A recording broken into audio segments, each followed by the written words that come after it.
naman po ulit sa kusina ni Mama Jo. Ngayon nagluto tayo ng gulay na pinakbay. So, tara, binisa ko muna yung aking mga pinamili.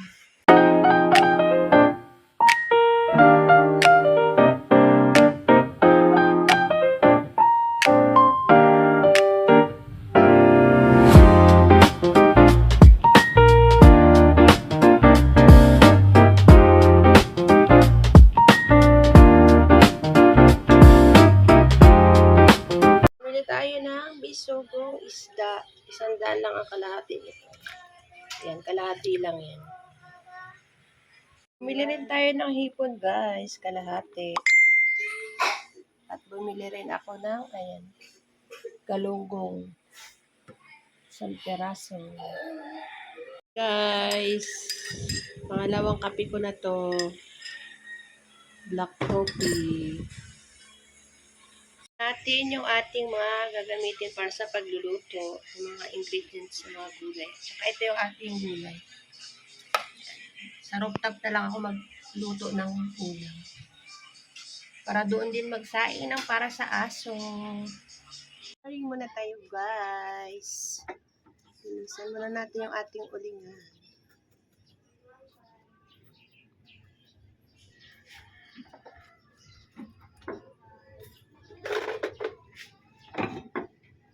Oops. Baka makita nyo yung pasas ko. Joke lang. Aray. Yan. Linisan mo natin kasi alikabok ko.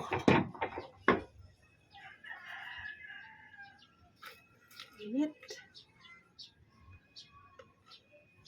Dito kasi ako magsalang din ng pagkain ng aso.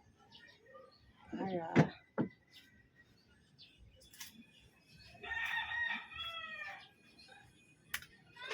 ay nako.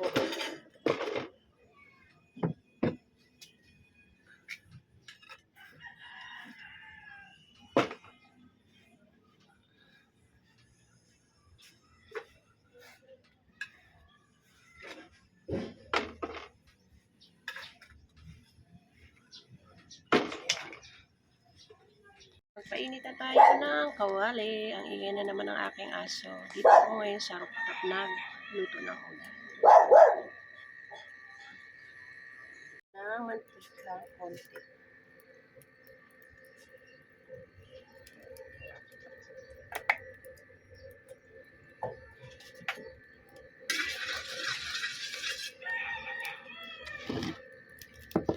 Kalimutan ko pala mag-ano ng kamatis. Kaya mo na. Kaya siguro.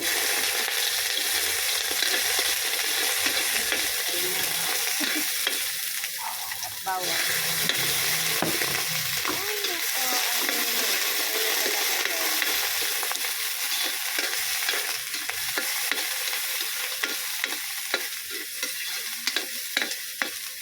Ang panimpla ko ay ito. Ayan. Boneless bagoong. Dahil na konti na lang.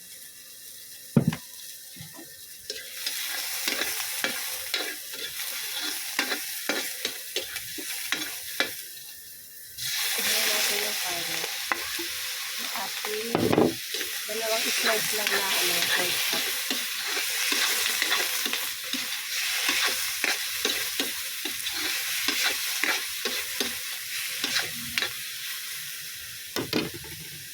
At takluban natin. Muna at lagyan natin ng tubig. Yan, ubusin ko na yan. Para lumambot yung ating karne. Kuluin lang natin. Muna, ilagay na natin yung ating panimplang bagoong. Ito, yung ating boneless. Ubus ko na yata kasi wala ng laman. At ilagay natin yung ating magic sarap. Ayan. Paminta. Powder na paminta. Sobrang lakas ng apoy. Maganda talaga pag gamit ang blower.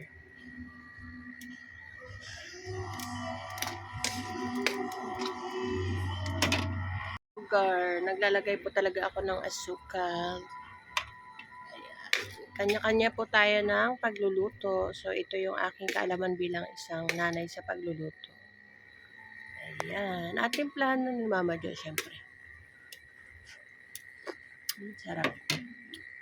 Lagyan na natin yung ating gulay. Ayan. At takpan natin. Ayan muna natin kumulo. Ayan guys, yung ating gulay. Pero hindi pa siya totaling malambot. Palambutin ko lang yung kalabasa kasi hindi na makakain ng apo ko niyan pag hindi malambot. Ito na. Let's eat.